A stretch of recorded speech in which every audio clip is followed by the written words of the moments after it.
ตอกด้วยติ๊กตอก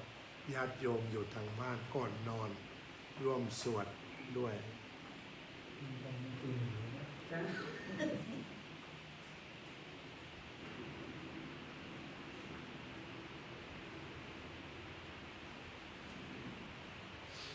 อะระหังสัมมาสัมพุทโธภะคะวะพระผู้มีพระภาคเจ้าเป็นพระอรหันต์ดับเพลิงกิเลสเพลิงทุกข์สิ้นเชิงตรัสรู้ชอบได้โดยพระองค์เองพุทธังภวันตังอภิวาเทมิข้าพเจ้า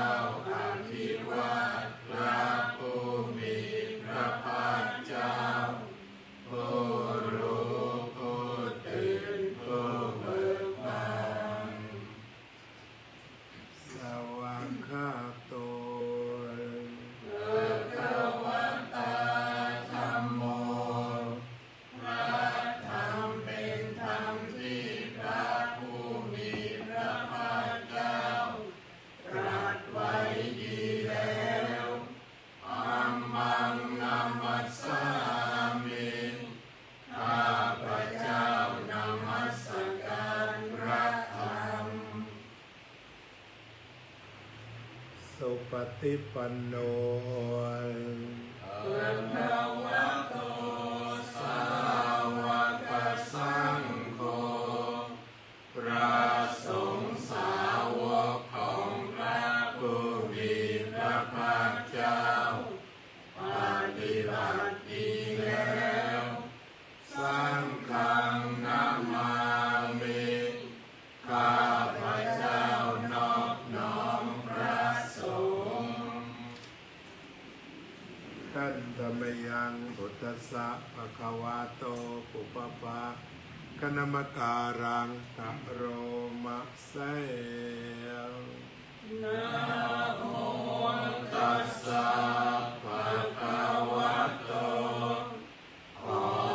นอบน้อมแด่พระผู้มีพระภาคเจ้าพระองค์นั้นอะระหะโตซึ่งเป็นผู้ไกลจากกิเลสสัมมาสัมพุทธัสสะตรัสรู้ชอบได้โดยพระองค์เองนะโมตัสสะภะคะวะโตขอนอบน้อมแด่พระผู้มีพระภาคเจ้าพระองค์นั้นอะระหะโตซึ่งเป็นผู้ไกลจากกิเลสสัมมาสัมพุทธัสสะตรัสรู้ชอบได้โดยพระองค์เองนะโมตัสสะภะคะวะโตขอนอบน้อมแด่พระผู้มีพระภาคเจ้าพระองค์นั้นอะระหะโตซึ่งเป็นผู้ไกลจากกิเลสสัมมาสัมพุทธัสสะตรัสรู้ชอบได้โดยพระองค์เองหันธรรมยังพุทธาภิตุติงกะโรมะเสโยโสตัสสะ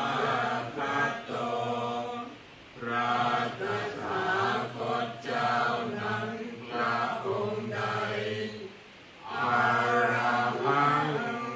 เป็นผู้ไกลจากกิเลสสัมมาสัมพุทโธเป็นผู้ตรัสรู้ชอบได้โดยพระองค์เอง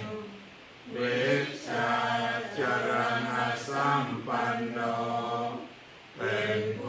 ถึงพร้อมด้วยวิชาและจรณะสุขัตโตเป็นผู้ไปแล้วด้วยดีโลกวิทูเป็นผู้รู้โลกอย่างแจ่มแจ้งอนุตตรปุริสธรรมสารถิเป็นผู้สามารถฝึกบุรุษที่สมควรฝึกได้อย่างไม่มีใครยิ่งกว่าสัทธาเทวมนุษย์สานังเป็นครูผู้สอนของเทวดาและมนุษย์ทั้งหลายพุทโธเป็นผู้รู้ผู้ตื่นผู้เบิกบานด้วยธรรมภควาเป็นผู้มีความจำเริญจำแนกคำสั่งสอนสัตว์โยอิมังโลกังสติวกังสมาระกังสัพพะมะกังสัสสะมะนะพระมณิงปัจจังสเทวมนุสสังสยังอภิญญาสัจจิกัตถวาภเวเกสิพระผู้มีพระภาคเจ้าพระองค์ใดได้ทรงทำความดับทุกข์ให้แจ้งด้วยพระปัญญาอันยิ่งเองแล้วทรงสอนโลกนี้พร้อมทั้งเทวดามารพรหมและผู้สัตว์พร้อมทั้งสมณพราหมณ์พร้อมทั้งเทวดาและมนุษย์ให้รู้ตามโยธรรมังเทเสสิพระผู้มีพระภาคเจ้าพระองค์ใดทรงแสดงธรรมแล้วอาทิกัลยานังไพเราะในเบื้องต้นมัชฌิกัลยานังไพเราะในท่ามกลางปริโยสนกัลยานังไพเราะในที่สุดสัทธังสัพพยัญชนะเกวะปริปุณังปริสุทธังพระมัจจริยังประภาเสสิทรงประกาศพรหมจรรย์คือแบบแห่งการปฏิบัติอันประเสริฐบริสุทธิ์บริบูรณ์สิ้นเชิงพร้อมทั้งอัตถะพร้อมทั้งพยัญชนะกามหังภวันตังอภิปูชยามิข้าพเจ้าบูชาอย่างยิ่งเฉพาะพระผู้มีพระภาคเจ้าพระองค์นั้นกามหังภวันตังศิรสานามามิข้าพเจ้านอบน้อมพระผู้มีพระภาคเจ้าพระองค์นั้นด้วยเสียงกล่าวขันธมยังธัมมาภิทุติงกัปโรมาเสยังโยโสภะคะโตภะคะวะตาธัมโมพระธรรมนั้นใดเป็นสิ่งที่พระผู้มีพระภาคเจ้าได้ตรัสไว้ดีแล้วสังฆิติโกเป็นสิ่ง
ขันธมยังสังฆาภิทุติงกะโรมะเสยโยโสสุปฏิปันโนภะคะวะโตสาวกสังโฆสงฆ์สาวกของพระผู้มีพระภาคเจ้านั้นผู้ใดปฏิบัติดีแล้วผู้โชปฏิปันโนภะคะวะโตสาวกสังโฆสงฆ์สา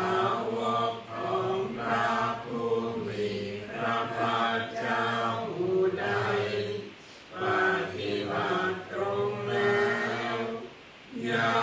ยะปฏิปันโนภะคะวะโตสาวกสังโฆสงฆ์สาวกของพระผู้มีพระภาคเจ้าผู้ใดปฏิบัติเพื่อรู้ธรรมเป็นเครื่องออกจากทุกข์แล้วสามีจิปฏิปันโนภะคะวะโตสาวกสังโฆสงฆ์สาวกของพระผู้มีพระภาคเจ้าผู้ใดปฏิบัติสมควรแล้วญาติธรรมได้แก่บุคคลเหล่านี้คือจัตตาริปุริสายุคานิอัตถปุริสบุคคลาผู้แห่งบุรุษสี่ผู้นับเปรียบตัวบุรุษได้แต่บุรุษเทสะภะคะวะโตสาวกสังโฆนั่นแหละสงฆ์สาวกของพระผู้มีพระภาคเจ้าอาหุเนยโยเป็นสมควรแก่สักการะที่เขานำมาบูชาอาหุเนยโยเป็นสมควรแก่สักการะที่เขาจัดไว้ต้อนรับทักขิเนยโยเป็นผู้ควรรับทักษิณาทานอัญชลิกรณิโยเป็นผู้ที่บุคคลทั่วไปควรทำอัญชลีอนุตตรังปุญญเขตังโลกัสสะเป็นเนื้อนาบุญของโลกไม่มีนาบุญอื่นยิ่งกว่าธัมมังสังฆังอภิปูชยามิข้าพเจ้าบูชาอย่างยิ่งเฉพาะพระสงฆ์หมู่นั้นธัมมังสังฆังศิรสานามามิข้าพเจ้านอบน้อมพระสงฆ์หมู่นั้นด้วยเสียงกล่าวต่อไปเปิดหน้า36ญาติโยมที่จะอุทิศส่วนกุศลแก่ผู้ล่วงลับไปแล้วหรือระลึกถึงพ่อแม่ปู่ย่าตายาย เราก็จะสวดในบทนี้ แล้วก็จิตก็อธิษฐานไปด้วยนะหน้า36พันธมยังสัพพะปฏิทานกาคาโยปนามะเสบุญญาสิทานิจัตตัสสะญาณัญญามิกัตตานิเมเตสัญจาภา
อทั้งสี่มีขันธ์ห้าขันธ์มีขันธ์เดียวมีขันธ์สี่ขันธ์กำลังท่องเที่ยวอยู่ในภพน้อยภพใหญ่ก็ดียาลังเยปฏิทานัมเมอานุโมทันตุเตสยังเยจิมังนะปัจจานันติเทวะเตสังนิเวทยุงสัตว์เหล่าใดรู้ส่วนบุญที่ข้าพเจ้าแผ่ให้แล้วสัตว์เหล่านั้นจงอนุโมทนาเองเถิดส่วนสัตว์เหล่าใดยังไม่รู้ส่วนบุญนี้ขอเทวดาทั้งหลายจงบอกสัตว์เหล่านั้นให้รู้มายาทินนานะปุญญานังอานุโมทนาเหตุนาสัพเพสัตตาสัทธาโหนตุอาเวราสุขาชีวิโนเทมาปัตตัญจะปะโพนตุเตสาสาสิจกังสุภาร้อยเอกที่ได้อนุโมทนาส่วนบุญที่ข้าพเจ้าแผ่ให้แล้วสัตว์ทั้งหลายทั้งปวงจงเป็นผู้ไม่มีเวรอยู่เป็นสุขทุกเมื่อจงถึงโอษฐ์อันเกษมกล่าวคือพระนิพพานความปรารถนาที่ดีงามของสัตว์เหล่านั้นจงสำเร็จเถิดอะระหังสัมมาสัมพุทโธภะคะวะพุทธังภะคะวันตังอะภิวาเทมิสวากขาโตภะคะวะตาธัมโมธัมมังนัมมัสสามิสุปฏิปันโนภะคะวะโตสาวกสังโฆ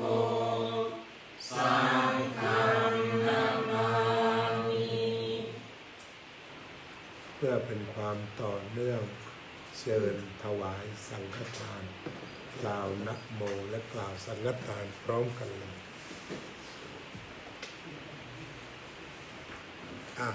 กล่าวนะโมตัสสะภะคะวะโตอะระหะโตสัมมาสัมพุทธัสสะนะโมตัสสะภะคะวะโตอะระหะโตสัมมาสัมพุทธัสสะนะโมตัสสะภะคะวะโตอะระหะโตสัมมาสัมพุทธัสสะอิมานิมะยังพันเต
ผู้ฟังทางบ้าน ตอนนี้กำลังถวายสังฆทานก็ได้ตั้งใจร่วมกัน จากประเทศไทยก็ถวายทานข้ามขอบฟ้าตั้งใจดีๆครับโยมเป็นสังฆทานด้วยใช่ไหม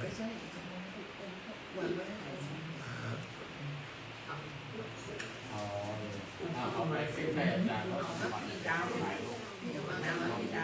เอาไปเอานี่เลย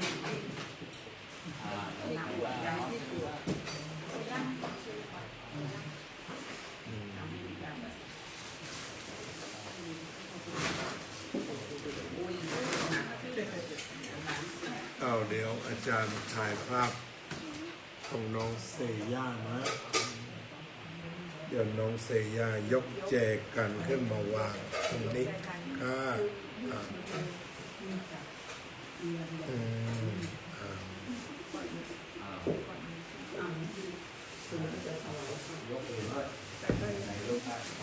อันไหนพอไม่หนักก็ยกได้น้ำช็อตเอาก็ได้แต่เอาละใช้ได้แล้วข้าวสารไม่ต้องยกตั้งใจน้ำประเคนซะเลยเขียนชื่อเรียบร้อยนะ Happy Birthday นะเซย่าอายุเท่าไหร่ครับปีนี้14ค่ะอยู่ชั้นเกรดเท่าไหร่โยมตั้งใจเตรียมที่กรวดน้ำอุทิศให้ญาติที่ตั้งใจมานะ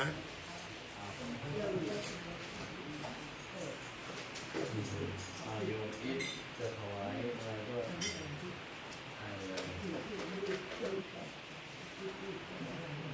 โอกาสพิเศษอะไรบ้างวันนี้มาเพราะว่าวันศุกร์มาไม่ได้จะมาอาสาฬหะเวียนเทียนเวียนคุณหมอนัดโยมแขกได้ก็เลยมาทำบุญล่วงหน้าวัดพระธรรมเมื่อวานนะขอให้ได้เข้าถึงธรรมเห็นพระธรรมเห็นการเกิดดับจนได้พระโสดาบันพ้นทุกข์ทั้งปวง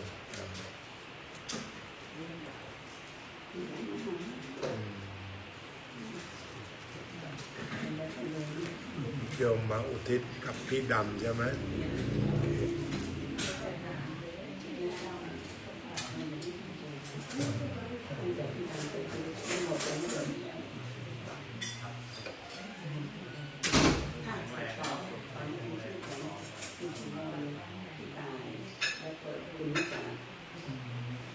ทางบ้านสาธุก็ได้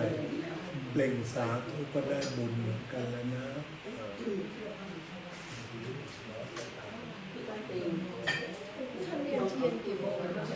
เวียนเทียนก็ประมาณสัก12:45บวกลบก็บ่ายโมงแหละถ้าดูคืออยากให้โยมกินข้าวกันอย่างมีความสุขไม่เร่งไม่รีบล้างถ้วยล้างจานเช็ดจานเก็บไม่ต้องบีบไม่ต้องเร่งกัน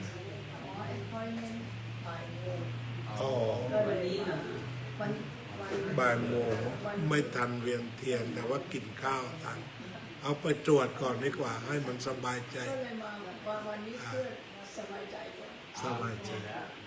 เวลาไปหาหมอเราไปก่อนสักชั่วโมงสบายใจเอาคุณเดี๋ยวแม่พะเยาต้องเตรียมเทียนน้อยแฮปปี้เบิร์ธเดย์น้องเซย่าหน่อยอายุ14 ปีเป็นประเพณีที่นี่ไม่เป็นประเพณีของวัดครับไม่ได้ทำอะไรยิ่งใหญ่เพียงแต่ว่าถ้าใครปกปิดเราก็ไม่ทำให้แต่ถ้าว่าเปิดเผยก็ต้อง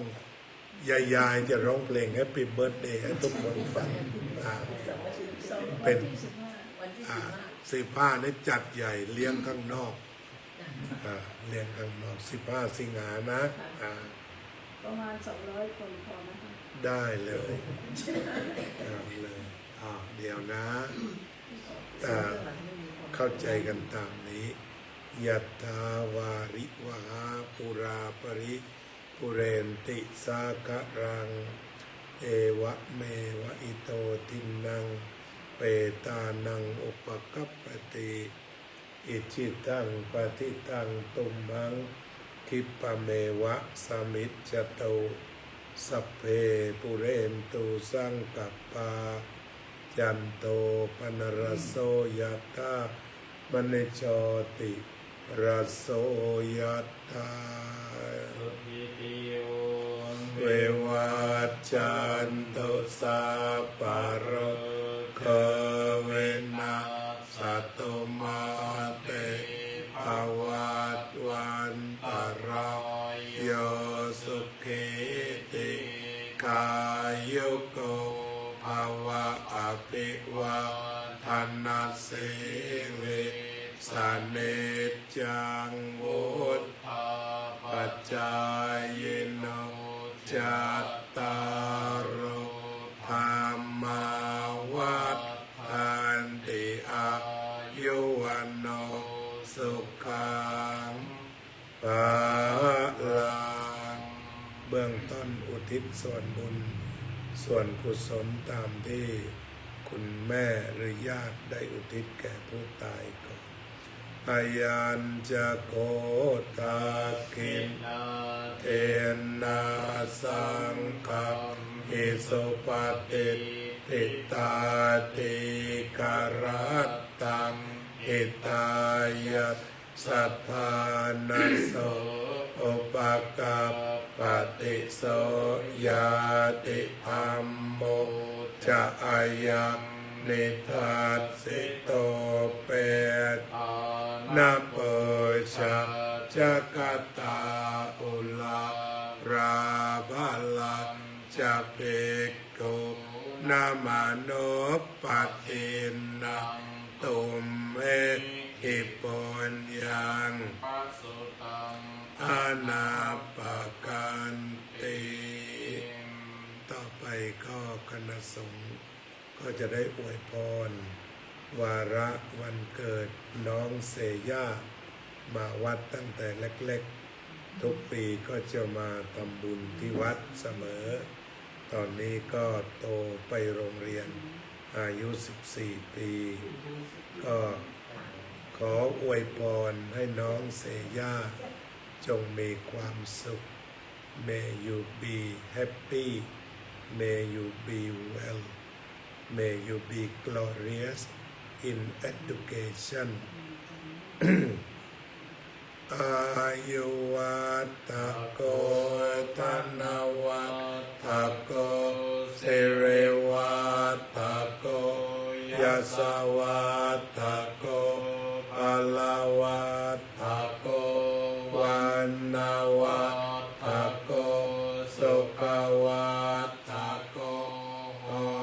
ตุสัพพทาตุกโร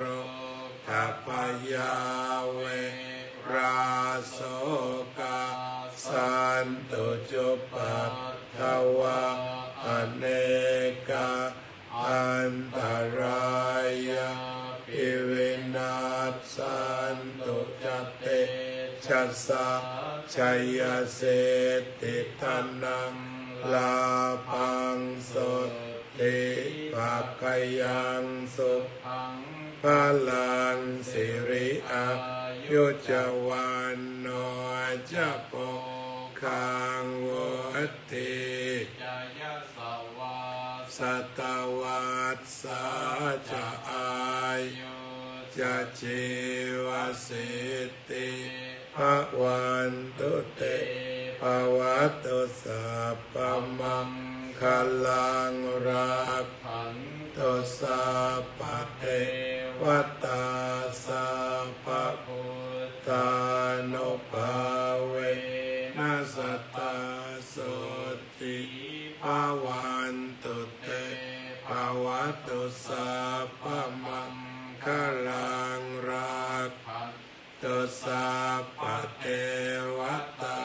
สัพพธัมมานุภาเวนัสสตาโสติภวันตุเตภวัตุสัพพมังคลังรักขันตุสัพพ